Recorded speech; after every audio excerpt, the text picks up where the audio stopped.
Alors, on aurait seulement deux petites questions de définition. Déjà, qu'est-ce qu'est exactement un cul-de-sac épidémiologique? Alors, une espèce qui est cul-de-sac épidémiologique, ça veut dire que c'est une espèce qui, lorsqu'elle est exposée à un agent pathogène particulier, peut être infectée ou peut ne pas être infectée par cet agent pathogène, mais cette espèce ne pourra pas retransmettre cet agent pathogène à d'autres individus de la même espèce ou d'une autre espèce.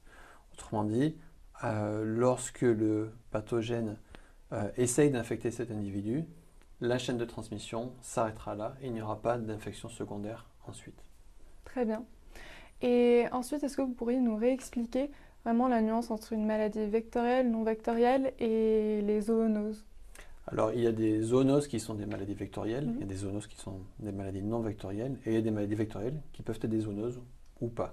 Mhm. En fait, les zoonoses, c'est vraiment les agents pathogènes qui, normalement, circulent au sein des populations animales et qui sautent sur les populations humaines.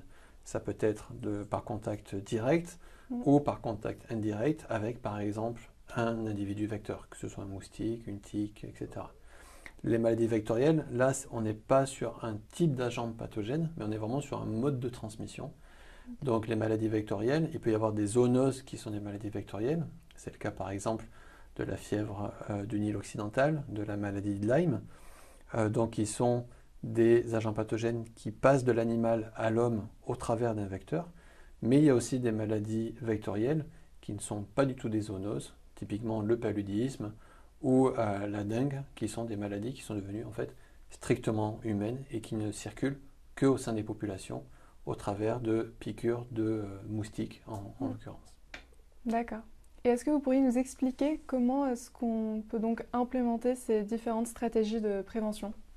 Alors, ces différentes stratégies de prévention sur l'émergence des maladies infectieuses, des maladies Mhm. zoonotiques, tout d'abord, elles doivent se faire à une échelle très locale, parce que ça va beaucoup dépendre évidemment du contexte local, des différents agents pathogènes qui circulent localement. Donc, une fois qu'on a identifié les différents risques et les différentes menaces, il est vraiment important de mettre autour de la table tous les différents acteurs qui peuvent être impliqués dans ces stratégies de prévention. Comme on parle beaucoup du lien pour ces stratégies de prévention, du lien entre la santé animale, environnementale et humaine, il faut donc qu'on ait des représentants de ces différents acteurs, de ces différents secteurs, que ce soit au niveau de la santé humaine, que ce soit au niveau de l'économie, du tourisme, de l'agriculture, etc., pour voir localement ce qui peut être mis en place. Il y a pas mal d'initiatives de ce genre un peu partout dans le monde.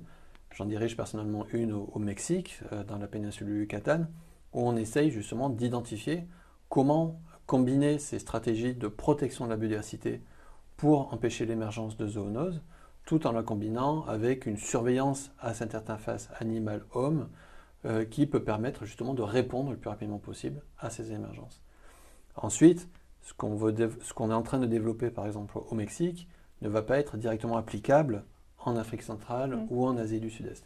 Il est donc important de connecter ces différentes initiatives locales à une échelle internationale pour partager les expériences, pour comprendre comment aussi trianguler les différentes sources de données qu'on peut avoir lors de ces projets de recherche et de ces projets opérationnels. Et dans ce contexte, la France a lancé une initiative qui s'appelle Présode, qui a été lancée par le président de la République en janvier 2021, qui au jour d'aujourd'hui comprend 18 pays et 180 institutions à travers le monde, pour justement arriver à développer ces stratégies de prévention locales et les articuler à une échelle internationale pour justement avoir un impact beaucoup Mhm. plus important à une échelle planétaire. Ça marche. Et comment est-ce qu'on peut expliquer qu'il y a une augmentation des maladies infectieuses ces 4 dernières décennies? Alors, l'augmentation de l'émergence de ces maladies infectieuses, elle est liée à différentes choses. Tout d'abord, on les détecte évidemment beaucoup plus. Mhm. Donc, avant, quand on avait des émergences à des endroits qui sont peu surveillés, évidemment, elles pouvaient passer un petit peu sous le radar, si je peux dire. Mhm. Mais le constat est là. On a quand même, quoi qu'il en soit, beaucoup plus de maladies infectieuses qui émergent. Et donc ça, c'est principalement lié en fait aux activités humaines sur les écosystèmes.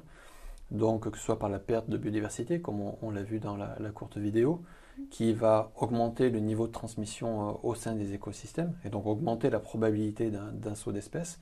C'est aussi un problème d'élevage intensif, qui va être vraiment un réacteur quelque part à ces différents agents pathogènes, parce que plus en contact avec les populations humaines.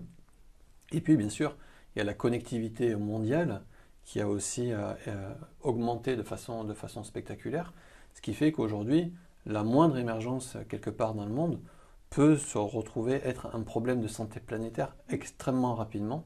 On l'a vu avec le Covid-19, on est passé de quelques cas en Chine en décembre 2019 à la quasi-totalité de la planète en confinement à peine 4 mois plus tard. Donc on voit le côté violent et explosif de ces phénomènes. Donc ces émergences, non seulement elles sont plus nombreuses, mais elles sont aussi beaucoup plus visibles et elles peuvent avoir un impact également beaucoup plus fort. Merci beaucoup. Merci.